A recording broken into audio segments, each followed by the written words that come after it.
अस्सलामुअलैकुम। कैसे हैं गाइस? खैरियत से हैं? फर्स्ट क्लास हैं? बढ़िया हैं? आ गए हम आज वीडियो पर जल्दी जल्दी। जो पहली बार हमारे चैनल पर विजिट कर रहा है वो चैनल को सब्सक्राइब कर दे, बेल आइकन दबा दीजिएगा ताकि आपको आने वाली तमाम वीडियोस का नोटिफिकेशन मिल जाया करे। ठीक है ना? तो नोटिफिकेशन बड़ा जरूरी है और नोटिफिकेशन तो मिलना ही होगा।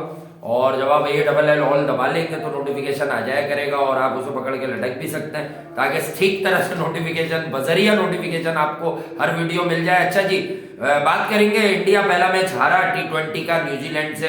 पिच को मिसरेट किया। मेन कहानी क्या थी? मोरल ऑफ द स्टोरी के पिच मिसरेट कर गए। हार्दिक पांड्या और राहुल द्रविड़ का भी नाम आएगा या जो भी मतलब कोचिंग सपोर्ट स्टाफ सब लोग शामिल ही होते हैं। और 3 नहीं 4 फास्ट बॉलर खिला गए। देखें, पहले के हम लोगों के फेवरेट प्लेयर्स पे आए, उसे खिला लो, इसे खिला लो, एक मैच हार गए। नहीं, बात यह कि जब आप इंडिया के अंदर क्रिकेट खेल रहे हैं तो क्या आप 2 से 3 ऑलराउंडर्स खिला सकते हैं, अफोर्ड कर सकते हैं T20 में? मेरा ख्याल से 3 ऑलराउंडर खेल रहे हैं इंडिया में। सुंदर, दीपक हुडा और जो कि थोड़े बहुत बॉलर है वो पूरे, और हार्दिक पांड्या। हार्दिक पांड्या अगर 4 ओवर नहीं करवाएंगे, 2 ओवर करवाएंगे। दीपक हुडा तो करवाते ही 1 या 2 ओवर है। वो उनकी किसी किसी जगह यूटिलिटी बन जाती है कि यार उनकी चल गई तो चल गई। ठीक है, अब कल फिंगर स्पिनर्स की पिच पे अगर वो 4 ओवर पूरे नहीं कर सकते थे तो भाई वो जितने भी अच्छे बल्लेबाज हैं, T20 क्रिकेट जब आप खेलने निकलते हैं तो आपके जहन में वो नेगेटिव अप्रोच नहीं होती, नेगेटिव सोच नहीं होती कि 7वें नंबर वाला हमें मैच जिताएगा बल्ले से। भाई जब पहले 6 नहीं जिता पाते तो अक्सर 7वां भी नहीं जिता पाता।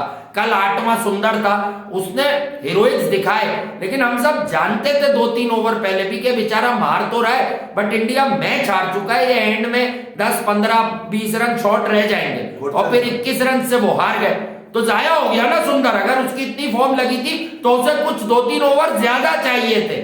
सुंदर वशी नहीं, सुंदर वैशी। तो भाई हार्दिक पांड्या को प्लेइंग 11 सिलेक्ट करने में बड़ा चूजी होना होगा। मैं आपको साफ बात बता देता हूं, राहुल त्रिपाठी के बाहर होने पे पृथ्वी शॉ को खिलाएंगे ये लोग। इनका प्लान ये है। ठीक है, और भाई अगर राहुल त्रिपाठी भी खेल रहा है तो वाई नॉट पृथ्वी शॉ? आप पृथ्वी शॉ को खिलाए, वन डाउन पृथ्वी शॉ को भेजने। अगर आप ईशान और गिल को खिला रहे हैं, यहाँ पृथ्वी शॉ मना कर रहा है कि भाई मैं खेलूंगा तो मैं ओपनर ही हूं, मैं ओपन ही करूंगा। आई थिंक के इंडियन क्रिकेट में कोई भी बल्लेबाज आता है तो वो बड़ा पॉलिश होता है। Prithvi Shaw under 19 team lead भी कर चुके हैं, गिल के कप्तान रह चुके हैं उस अंडर 19 वर्ल्ड कप में। ये वही अंडर 19 वर्ल्ड कप है जहां शाहिन शाह अफरीदी भी थे, रहमत भी थे, पता नहीं कौन कौन यहां से निकल के सामने आया। तो भाई अब आपको सीधा सा ये देखना है कि टू मैनी ऑलराउंडर्स भी आपको कॉस्ट कर रहे हैं, यानी कि ना वो इधर के रह पाते हैं। अगर स्पिनिंग विकेट है, टर्न ज्यादा हो रहा है तो देख लो दीपक हुडा आउट हो गया। अब ये कोई पर्सनली दीपक हुडा के खिलाफ बात नहीं है, लेकिन भाई बैलेंस सही नहीं बना रहे हार्दिक पांड्या। ये क्या पैदा ही सिर्फ आयरलैंड के खिलाफ सेंचुरी मारने के लिए हुआ है कि ये बाहर जाके ही रन करता है, ज्यादा नहीं होता। अच्छा, इंडिया के साथ बड़ा बैड लक हुआ। हार्दिक पांड्या खासतौर पे कप्तान मोमेंटम ही कैरी नहीं कर पाया। भाई व्हाइट वॉश करके हारे थे यार। आप भी उस टीम का हिस्सा थे, आपने व्हाइट वॉश के मजे लिए, लोगों को यकीन दिलाया कि अब कोई भी फॉर्मेट आ जाए दे दनादन कर देंगे, मगर रांची में आप फेल हो गए। अच्छा, फेल होने के बाद अब कार्रवाई हुई जो वासे ने बताई कि इसको बिठा के इसको करा दो, इसको बिठा के इसको करा दो।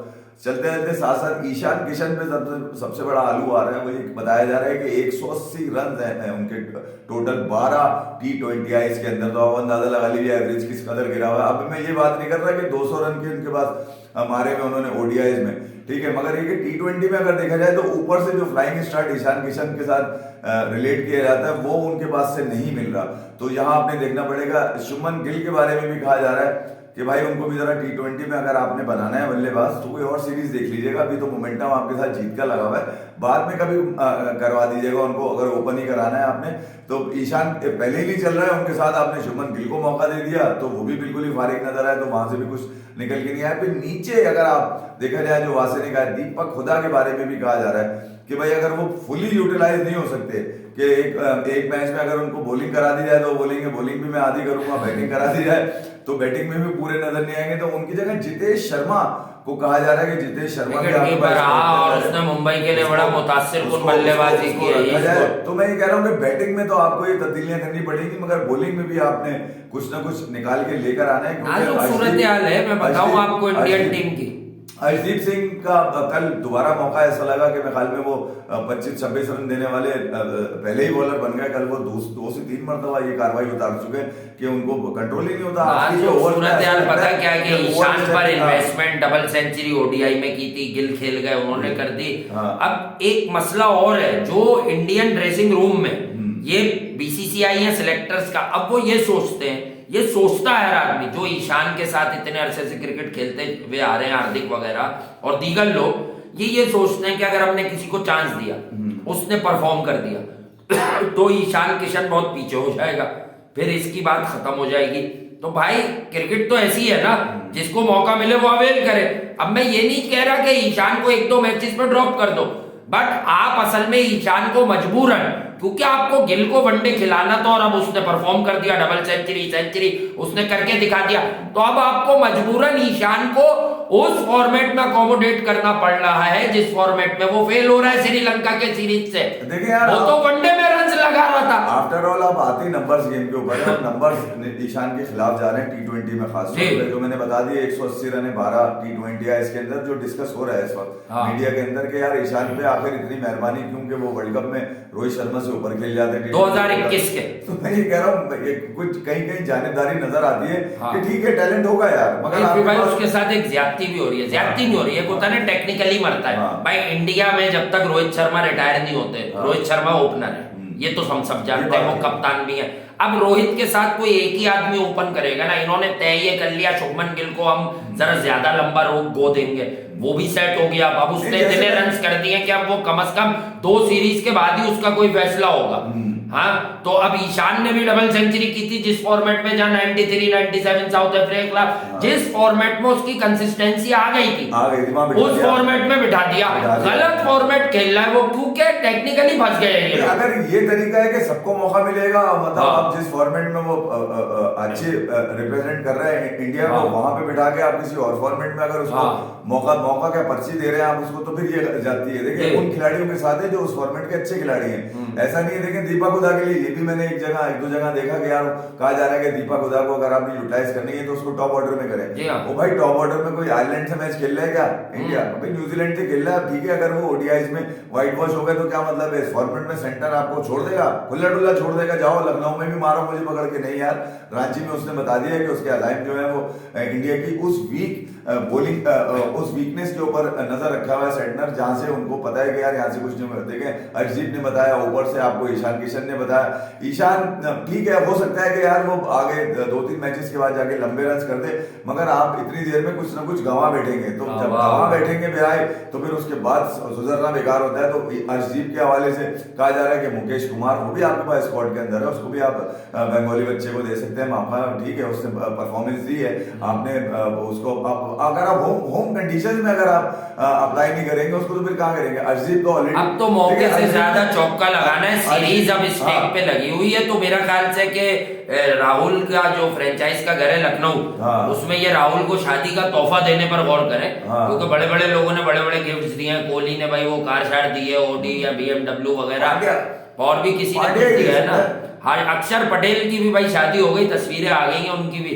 अक्षर पटेल की भी शादी हो गई थी ना यार, तो अक्षर पटेल ने भी जो है वो लड्डू खा रहे हैं, वो भी हाँ लड्डू, अब वो लड्डू ही खाएंगे, लड्डू खा रहे हैं। वो तकरीब की तस्वीरें कुछ मेरी नजर से भी गुजरी, इधर शान भी घोड़ी चढ़ गए, ठीक है। शादी से पहले हर किसी को जबरदस्ती टीम में खिलाना होता है। शान बसंत को भी आपने डलवा दिया, नाइब कप्तान का टैग भी लगवा दिया, शादी से पहले वो ऐसा करे। शान माशाल्लाह आपने इनका भी कर दिया मामला। शान की शादी हो गई, मुझे एकदम से ख्याल आया जिस तरह से शादी में लोग नजर आए, चेयरमैन किसी भी पहुंचे हुए, सब पहुंचे हुए भाई के मेंबर्स, पाकिस्तान के तमाम बड़े खिलाड़ी पहुंचे। और पाकिस्तान के वो जो लोग कहते हैं बाहर बैठ के लोग दूसरी जगहों पे, वो क्या कराची माफिया, कराची मीडिया भी पहुंचा हुआ है, कराची मीडिया भी पहुंचा हुआ है, वो भी पहुंचा हुआ है। शान को, शान तो बच्चा जिसकी क्लास में भी इतने बच्चे नहीं होते थे जब वो पढ़ता था, ठीक है, उसकी शादी में इतने सारे बूफे लगा हुआ था ना, बूफे अच्छा था। मेन्यू अच्छा था ना, मेन्यू अच्छा है तो बहुत सारी पार्टियां पहुंच जाती हैं भाई। क्रिकेट पे उसने इतना खर्चा नहीं किया जितना शादी पे किया। शादी में माशाल्लाह नहीं, जब शादी पे खर्चा करेगा तो ऑटोमेटिक क्रिकेट पे ही जाएगा ना, वो लगेगा वही, आप समझे ना। दाना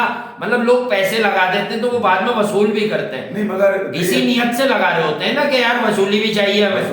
और वसूली जिससे करनी हो वो ये समझता है, वो काका नहीं होता कि भाई वसूली ऐसे होगी, तो वो वसूली दे भी रहा होता है, सरफराज ने कहा, यानी ये वो खामोश बगैरती होती है कि दोनों पार्टियों को पता होती है कि ऐसे ही ठीक। तो उनकी शादी में इतने सारे लोगों के जमा होने का मकसद उनको मुबारकबाद जो देनी थी वो ये देनी थी कि मुबारक हो, आप वर्ल्ड कप तक के लिए ओडीआई के कप्तान मुकर्रर हो गए। असल मुबारकबाद ये थी शान मसूद को देने की, शादी की मुबारकबाद नहीं थी। शादी तो करनी थी उन्होंने एक ना एक दिन, ठीक है, मगर मुबारकबाद जिस तरह से पाकिस्तान क्रिकेट बोर्ड की पूरी इंतजामिया, ऐसा लग रहा था वो आए सिर्फ इसीलिए कि शान की शादी है इस साल, ठीक है, ये शादी निपटा लो किसी तरह पूरी बात। तो शादी में अब शिरकत ने ये बात वादे कर दी है कि वो वाइस कप्तान नहीं, पाकिस्तान टीम के कप्तान बनते हुए नजर आ रहे हैं ओडीआई टीम के। जो ये खबर अभी तो बन रही है खबर, ये बहुत जल्दी। मेरा सवाल ये है कि भाई आप बाबर को अगर रिलैक्स करना चाहते हैं बैटिंग में कीजिए, बट मैं वहीं खड़ा हूँ।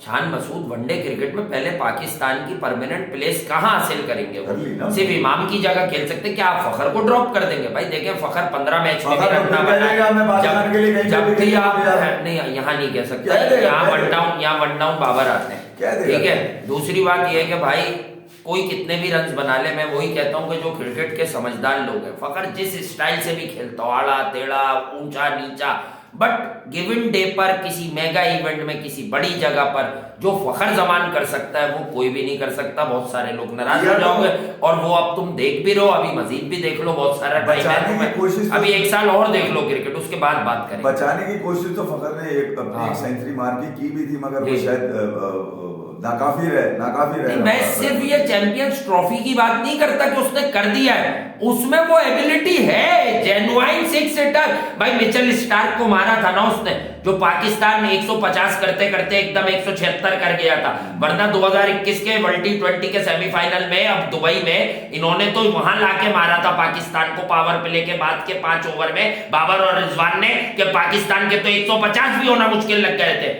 तो मैं ये कह रहा हूँ कि पाकिस्तान टीम तो इज इन मेकिंग है, अगर जहाँ की बन रही है टीम, कब से बन रही है, कब तक बनेगी? कप्तान बना है ना, अभी नया कप्तान तो बन गया ना, वो बाबर नया कप्तान है नहीं, वो 2-2.5 साल से वही कप्तानी कर रहा, 8 तो मतलब टेस्ट लग गया उसको, यानी कि 8 में से 4-5। अब वही है ना कि मिकी आर्थर ने मना नहीं किया था, मुझे याद है अच्छी तरह, मैंने ये कहा था कि मिकी मना नहीं कर रहा आने का, वो ये कह रहा है कि जब तक ये कप्तान नहीं हटेगा मैं नहीं आऊंगा।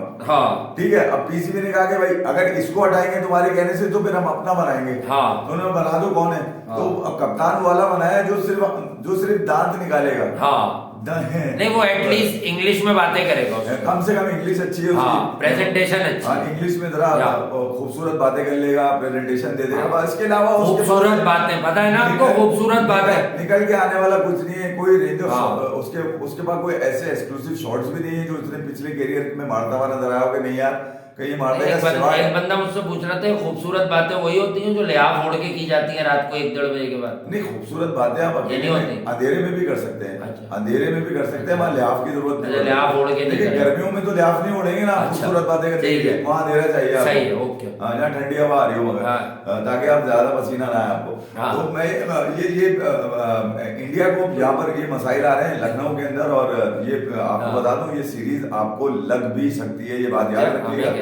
हाँ, ये लगने को जो है ना, ये सेंटर ये वो वाला आदमी नहीं है जो विलियमसन, आप बुराई करते थे इसकी पहले, मैं आपको यही कहता था वो पॉलिश आदमी है मिचेल सेंटनर, याद रखिएगा आप भी। नहीं तो मैं तो एज अ प्लेयर बुराई करता था ना, लेकिन एक सच बताऊं, ब्रेक हुआ है बॉल, अगर सीधी कंडीशन हुई तो आप देखिएगा ये पिटाई लगेगी इन लोगों। भाई एज प्लेयर बुराई कर सकते हैं, मगर अब क्योंकि अगर वो कप्तान बनकर जिम्मेदारियां अच्छी, अब बबूमा एज प्लेयर अगर आप देखें भाई, लेकिन बबूमा ने जो कल इनिंग खेल दी थी एक दिन पहले, अब बबूमा का कल फिर मैच है, यानी कि बबूमा जो है वो सीरीज विक्ट्री की तरफ जा रहा है, इंग्लैंड की टॉप टीम मारेगा कल, ये जो बहुत डेंजरस टीम है, मारेगा ब्लूम फाउंटेन में मैच है ये मैं आपको बता रहा हूँ, ये बबूमा निकाल लेगा, ये सारी अकड़ पूंछ निकाल लेगा इंग्लैंड की, देख लीजिएगा आप। कुछ रीजन में आज भी लग गई होगी, तो जो अब आज मैच होगा इनका आप ऐसे भी समझ लें, तो ये मैं आपको बता दूं कि बबूमा छोड़ेगा नहीं, अमूमा नहीं छोड़ेगा। छोड़ा किधर है, मतलब अगर ये मैच जीत गया जो उसके हाथ से निकल गया था भाई, कहां से खींच के लाया है वो। इस मैच में अगर वो वापस लाया अपनी टीम को, तो उसका मतलब है कि उसके हाफजा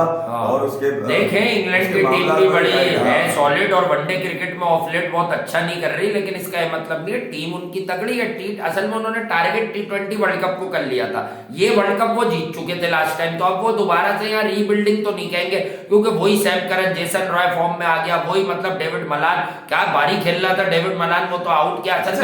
असल मामला मलान को आउट करने से मगाला हुआ है man of the Malan. Lucknow में एक कोई 90-20 की इनिंग्स है ईशान किशन की, मुझे याद आ रहा है 90s में एक इनिंग खेल के गया अगेंस्ट। ईशान किशन को बड़े रन्स करके सामने आना होगा, वरना इस फॉर्मेट में चैप्टर क्लोज भी हो सकता है उनका। देखिए जब तक रोहित शर्मा है, आप भले 400 रन मार दें ओडीआई में, आप उसको रिप्लेस नहीं कर सकते। हाँ ये एक सच है ना, मैंने क्या कहा कि वो बड़े बड़े नाम आड़े आ रहे हैं। हाँ तो जो हमारे यहाँ क्रिकेटर थे फैसल इकबाल, वही जो इरफान पठान की हैट्रिक वाला मैच है, कामरान अकमल की सबसे अच्छी इनिंग वही है, 100 किया था उस मैच की दूसरी इनिंग में फैसल इकबाल ने 100 किया था, लेकिन अगले मैच में उन्हें पता था कि एनजी भाई को आना है, तो वो कैसे नहीं खेल, मतलब वो किसकी जगह यूसुफ यूनिस इंजमाम, तो वो तो नहीं खेल सकते। ईशान को कम से कम इस फॉर्मेट में जहां पर उनकी जुगाड़ लग जाती है, 20 ओवर के अंदर छुपा के वो खेल जाते हैं, मगर टॉप ऑर्डर में खेलते हैं छुपना मुश्किल है। अब इतने सारे मैच हो गए, तुम्हारे भाई अब ये घर की टीम तो है नहीं, ठीक है, घर के आदमी बोलते रहेंगे तुम खेलते रहोगे, ठीक है, अब तो भाई 200 रन जहां मारे हैं, या तो उस फॉर्मेट में अपनी बारी आने का इंतजार करो, या फिर T20 में कोई इतने रन मार दो तुम अकेले खड़े हो ऊपर से कि जहां पर तुम्हें मौका लग जाए। अच्छा कुछ लोग कह रहे थे दीपक हुडा को, अबे भाई मैं ये कह रहा हूँ कि आपने अभी तो 6 महीने पहले इसको ओपनर बना दिया था अमेरिका के अंदर फ्लोरिडा में, इसको सूर्य कुमार को। अगर आपको थोड़ी मुश्किल पड़ी हुई है तो आप ये काम करो, सूर्य को। असल में आप बतौर नायब कप्तान एक तरह की बैकबोन है वो टीम की, तो आई थिंक के अब जो नई रेजिम है ना, देखें वो मसला है कि ना रोहित है अब T20 में फिलहाल तो नहीं, अब बीसीसीआई क्या सोच रहा है वो अलग बात है, ना कोहली है, तो इसलिए सूर्या को अब वो रोल दिया गया कि तुम मिडिल ओवर्स में आके, टीम को पता तो अभी सूर्या है, अगर ओपनर आके सूर्या आउट हो गया तो एक नया सच बता दूं मैं करंट क्रिकेट का, कि अगली टीमें शेर हो जाएंगी। शेर इसलिए हो जाएंगी कि उन्हें ये पता है कि अब कोई हमें 12-15 गेंदों पे 40 नहीं मारेगा, यानी हर दिन कोई ऐसे नहीं कर सकता जो सूर्या रोज कर सकता है, जब वो खड़ा है उसका स्ट्राइक रेट उससे ज्यादा खड़ा। दोनों ही जिम्मेदार हैं, सूर्या और हार्दिक पांड्या। कप्तान और वाइस कप्तान, नायब कप्तान सज्जू मज्जू, नायब कप्तान ऊपर आ रहा है, उसके नीचे कप्तान आ रहा है, अबे भाई कोई एक तो ऊपर कर दो। नहीं लेकिन यार ये दीपक हुडा, हार्दिक पांड्या, वॉशिंगटन सुंदर, देखें आप लोगों को बात बुरी भी लग सकती है, और हो सकता है कल ये लोग रन कर जाए तो आप लोग इधर आ जाए, कॉमन सेंस समझे, ऐसा 10 में से 2 ही दफा हो सकता है मैक्सिमम। आप 7वें 8वें नंबर पे बैट्समैन इसलिए नहीं खिलाएंगे कि एक रेलू कट्टा टाइप आधा तीतर आधा बटेर हम डाल के रखें कि यार ये बॉलिंग में भी कर लेगा वरना बैटिंग में कर लेगा। देखिए when it comes to Washington Sundar, वो तो प्रॉपर ऑफ स्पिनर है, और उसकी बैटिंग की एबिलिटीज, मैं कल की इनिंग पे बात नहीं कर रहा, वो हर रोज इतना तेज मारता भी नहीं है, ये भी बता दूं मैं आपको, बट उसकी एबिलिटीज हैं डोमेस्टिक में विद द बैट के वो ऑफ लेट अच्छा होता भी गया और अब वो हो जाएगा। उसने एक लंबा ब्रेक भी लिया इंजरी से, तो बैटिंग पे काम करके आया है। बट दीपक हुडा का मैं आपको ये जरूर बता दूं कि एक बॉल उसे आउट भी कर देगी, अगर वो 4 ओवर करवाने के लायक नहीं है तो you have to do something with Deepak Hooda, क्योंकि पृथ्वी शॉ जैसे बल्लेबाज, टॉप ऑर्डर बल्लेबाज आपके रैंक्स में, अब इंडिया की टीम में पता है क्या मसला है जो हमारे पास होता है कि इन्होंने भी एक जैसे ऊपर खेलने वाले, टॉप 3 में खेलने वाले 4-5 जमा कर लिए। की जो प्लेइंग 11 है वो तो भर्ती 11, देखिए भर्ती लगी, भर्ती 4 फास्ट बॉलर और 2.5 स्पिनर। दीपक हुडा को मैं आधा बता रहा हूँ, 2.5 स्पिनर मतलब आप 7 बॉलर 6.5 बॉलर लेके उस विकेट पे उतरे, उसमें से भी फास्ट बॉलिंग का जो रेशियो है वो 60% से ज्यादा, उसमें आपने ये वो विकेट रीड नहीं की, तो अब मैं कोचिंग स्टाफ से कहूंगा कि हार्दिक पांड्या को आप सब कुछ ना माने, वो भी अभी लर्न कर रहा है वर्ल्ड क्रिकेट में भाई। अच्छा मुझे ऐसा लगता है हार्दिक का ये फैसला कि यार हम पहले फील्डिंग पे जाएंगे, ये उनका अपना जाती लगता है। मैं आपको सच बात, मुझे मैनेजमेंट का फैसला नहीं लगता। मुझे याद है अच्छी तरह, कमान है, मशवरा तो होता है कि मैं जा रहा हूँ, वो ये कहोगा ठीक है तुम जो बेहतर समझते हो जाओ। नायब कप्तान, टीम मैनेजमेंट कौन होती है? कप्तान, नायब कप्तान, कोच। अगर किसी मैनेजर ने क्रिकेट खेल रखी है तो उसको भी ले लेते हैं, लेकिन 3 ये मेन लोग होते हैं। क्योंकि मुझे याद है तीसरा मैच था न्यूजीलैंड के अगेंस्ट, और रोहित शर्मा टॉस जीतने के बाद ये भूल गए थे कि फैसला क्या कर गए हैं मैनेजमेंट के साथ, बैटिंग का, फील्डिंग का। 1.5 मिनट वो चुप रहे, तो मैं ये कह रहा हूँ कि हार्दिक ने जिस अंदाज से एकदम ठग से कह दिया ना, ऐसा लगा कि उन्होंने अपने दिल की आवाज पकड़ ली। हाँ, दिल धोखा दे गया उनको। हार्दिक टैलेंटेड है, हम ये नहीं कहते एट टाइम्स ओवर कॉन्फिडेंट। कल से, आज से इम्तिहान शुरू है कि भाई गो, अब तुम हारे हो, अब निकालो टीम को और जितवाओ ये सीरीज, ताकि लोगों को लगे कि इंडिया की जो बीसीसीआई जो चाह रहा है इंडिया को एक सिक्योर T20 फ्यूचर देना यंग लेग्स के साथ, तो फिर पता चले कि हाँ बीसीसीआई ठीक चाह रहा है, हाँ भाई कोई ना कोई T20 में आ जाएगा जो विराट। देखो यार, ये नहीं है कि हर वक्त हम विराट विराट करें, कभी तो किसी को कोई फॉर्मेट छोड़ना ही है, वक्त आएगा। बट आई स्टिल से कि यार मेगा इवेंट, ओवरसीज कंडीशन, मैं देख रहा हूं ईशान किशन कैसे स्पिन को खेलता है। भाई 200 तो बन जाते हैं एक आध बार जिंदगी में। मैं देख रहा हूं कि ऑल लोग कैसे सीमिंग बॉल को खेल रहे। मुझे अब तक कोई विराट कोहली की तरह इनिंग संभाल के और फिर बाद में फोड़ा फाड़ी करके कोई बड़ा मैच जितवाने वाला टैलेंट नजर नहीं आ रहा। सूर्या कुमार एक ही गेयर में क्रिकेट खेलें और वो अपने आप को बदलेंगे नहीं। देखो सूर्या कुमार से मैं सईद अनवर याद आ गया मुझे। मैं आपको बताता हूँ सईद अनवर कौन थे।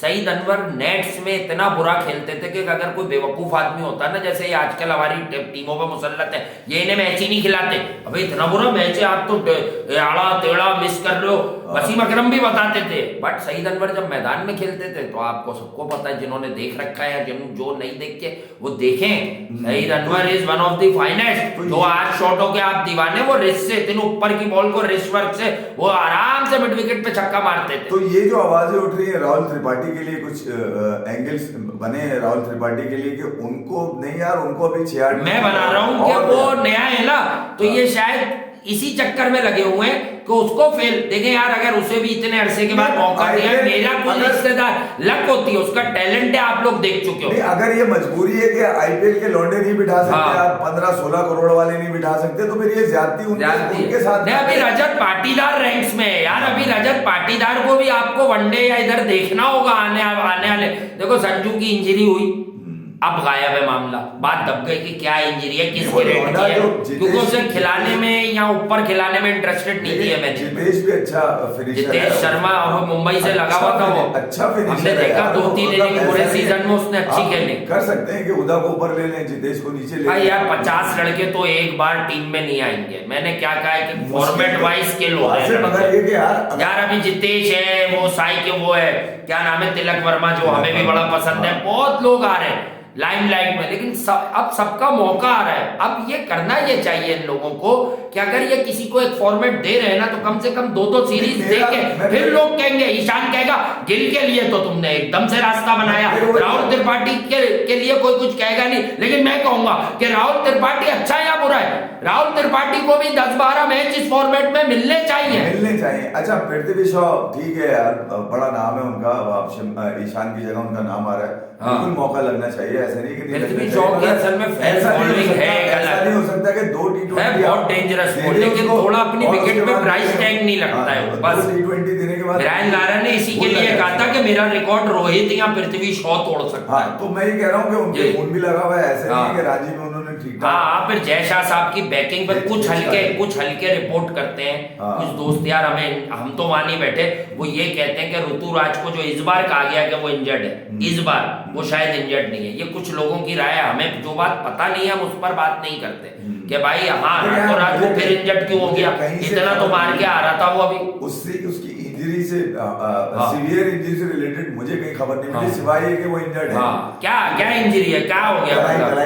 कलाई तो पुरानी थी, मलाई निकल गई उसमें से, आप क्या है कलाई है वो चला का रहे, मालूम तो करे। हाँ ये मालूम करे कलाई चल का रही है। भाई अगर मैदान में तेरी कलाई काम की नहीं है तो फिर देखो 7 छक्के मार दिए तुमने गरीब के बच्चे को, कभी तुम जब बैठो उसकी डोमेस्टिक के रन आ रहे होते हैं, जैसे ही वो इंटरनेशनल क्रिकेट में आता आउट हो गया, एक आधा बारी लगी आउट हो गया, यहाँ पर खबर आती है वो इंजर्ड हो गया। अबे कौन सी इंजरी है जो वर्ल्ड क्रिकेट में इंटरनेशनल क्रिकेट में आते ही हो जाती है, डोमेस्टिक में जाते ही ठीक हो जाती है? तो उसका पता कराओ, ये मैं सीरियस नोट पर कह रहा हूँ आप सबसे। लखनऊ का जीतना जरूरी है वरना एल लग जाएंगे आपकी सीरीज। नारायण जगदीशन बड़ा इग्नोर किया है चेन्नई ने भी इसके चक्कर में। बस तो हम भी कुछ और देखते हैं। देखो बेटा रन तो बहुत सारे करते हैं, नारायण जगदीशन अगर इतनी बैकिंग उसको मिले ना, उसमें ज्यादा बात है।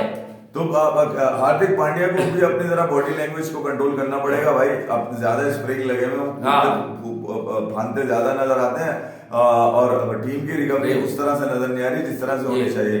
कल सूर्या थे वो करिया थे, या फिर नीचे वॉशिंगटन सुंदर थे जिन्होंने थोड़े फायर क्रैकर चलाए। वो तो हारा हुए मैच में उन्होंने इज्जत बख्शी के 40-50 से ना हारे। सच को तस्लीम करें और अगर मजीद स्पिनिंग विकेट बनी तो न्यूजीलैंड के पक्ष में जाएगी। देखें कल की विकेट की एक बात बता दूं, ये नहीं हमने प्रेडिक्ट कर दिया था बाद में लोग करते रहे, ऐसी पिच ना 100 में से एक ही होती है कि जहां फिंगर स्पिनर का बॉल बहुत शार्प टर्न हो रहा है। अब वर्ल्ड क्रिकेट में आपको बड़ी रेयर साइट है ऐसी पिच, इसलिए ये विकेट मिसरेड हो गई इनसे कि खींच के जो सब बॉल फेंका जाता है ना फिंगर स्पिनर का। किसी के ड्राइंग रूम की विकेट लग रही थी भाई वो बनी भी। लेकिन जेकब डफी का जो अर्ली बस था ना 1 या 2 ओवर का जिसमें त्रिपाठी आउट हुआ है, वो गेंद फुल ज्यादा थी तो एज हो गया, उसके बाद वाली थोड़ी पीछे थी तो सूर्या एज कर नहीं सके क्योंकि इतनी लीव होती वाली।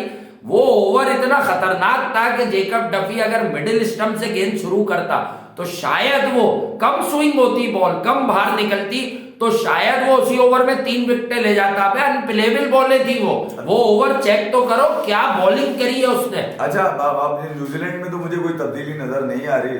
न्यूजीलैंड में हो सकता है पिच देख के खिला सकते हो। देखिए टिकनर को उन्होंने बाद में बॉलिंग कराई वो भी पिटा। मैं फर्गुसन, सोधी और टिकनर पिटेंगे यार। नहीं उन्होंने रखा उसको इसलिए कि ये ना लगे कि यार सारे अच्छे वाले मुझे भी रखी हुई है उसने हल्की वाली। अच्छा है टिकनर भी खेल रहा है कब से। अब देखो उनके पास तो यही है ना ट्रेंट बोल्ट और साउथी के नाम की, वो कब तक खाएंगे? वर्ल्ड कप तो वो जिताते नहीं है। कैच लेके बेन स्टोक का बॉल पांव लगा दिया था उन्होंने, और मैं आज तक आपको याद है क्या कहता हूं कि वो लास्ट ओवर लॉकी फर्गुसन, उस वर्ल्ड कप में लॉकी फर्गुसन की अलग बात थी।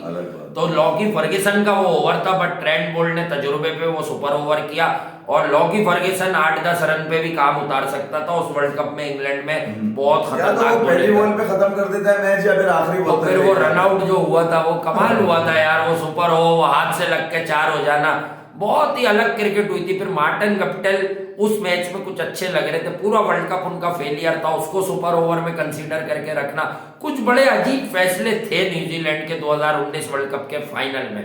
तो खैर किस्मत थी, इंग्लैंड को जीतना था तो फिर कहानियां बनी और इसमें कोई शक नहीं इंग्लैंड क्रिकेट बहुत अच्छी खेला था वर्ल्ड कप में। अच्छा सरफराज अहमद की जो टीम थी यानी पाकिस्तान जिसको लड़ा रहे थे सरफराज, उसने इन दोनों टीमों को शिकस्त दी थी। ये मैं आपको बार बार याद जरूर दिलाता हूँ। श्रीलंका वर्सेस पाकिस्तान बारिश से नहीं हुआ था और फिर 1-2 मैचेस और थे जहां लोग अपने लिए खेले, अगर वहां भी रन रेट बेहतर करने के लिए खेलते तो शायद पाकिस्तान 48 और 47 ओवर की जगह वो मैचेस 38 और 40 ओवर में जीत जाता। थोड़ी सी तेजी दरकार थी लेकिन वो तेजी दिखाई नहीं। लखनऊ में अब लड़के क्या करते हैं कल ये तो कल ही पता चलेगा आपको। चलो आज कुछ लोगों को खुश कर दूं, बाबर आजम ने आज तक रन पे नहीं जाता मैं, बाबर आजम ने आज तक सबसे खतरनाक बैटिंग कहाँ की है जो लगी है वाकई के यार कोई अलग ही लेवल है। ऑस्ट्रेलिया के खिलाफ 2019 के वर्ल्ड कप के हारे हुए मैच में 27-28 रन किए थे इसने, क्या चौके मारे। और फिर कुल्टन नाइल ने शायद चालाकी से बाउंसर कर दी, वो तैयार नहीं था तो उसने उसको भी खेला, टॉप एज लगा और वो बाउंड्री पे फाइन लेग पे कैच हो गया। यार वो 27 रन मैं कहता हूँ इसके 196 199, अब जाके वो इनिंग देखो क्या खेला है बाबर उस इनिंग में। वो सेंचुरी भी साइड पे कर दो न्यूजीलैंड वाली, वो लग रहा था और खेल भी बड़ा तगड़ा रहा था, बॉलें भी ऐसी टाइम कर रहा था, अंदर आइस ड्राइव मतलब लग रहा था। बाकी कम से कम गोबूमा ने ये बता दिया कि दुनिया में हमारी कोई भी इज्जत उतार दे, हम घर पे बेइज्जत नहीं होते। किसी से कल इंग्लैंड के खिलाफ उन्होंने जिस अंदाज से मैच जीतने के बाद एक मैसेज उस घंटे के किंग को भी दिया, अबे घर में तो गैरत का मुजाहरा कर ले। उसने कहा मेरे रन जरूरी नहीं है, मेरे रन इम्पैक्ट क्या डालते हैं वो जरूरी है, जो रन काम आएंगे वो उतने रन कर लेता हूँ मैं, वो उस पे अल्लाह का शुक्र अदा कर लेता हूँ। गोबूमा ने कल मैच देने के बाद मैच में आने का जो मुजाहरा किया भाई वो कमाल है। और यकीनन अब अगला मैच भी ब्लूमफॉन्टेन के अंदर है। मुझे तो ऐसा लगता है कि साउथ अफ्रीका ये सीरीज जीत गया है। हाँ साउथ अफ्रीका जीत गया। बटलर अगर कुछ मसला कर दिया अब नहीं, कल का मैच अगर इंग्लैंड ने खो दिया तो इसका मतलब कल देखेंगे, मुश्किल लगता है बाउंस बैक ना हो जाए।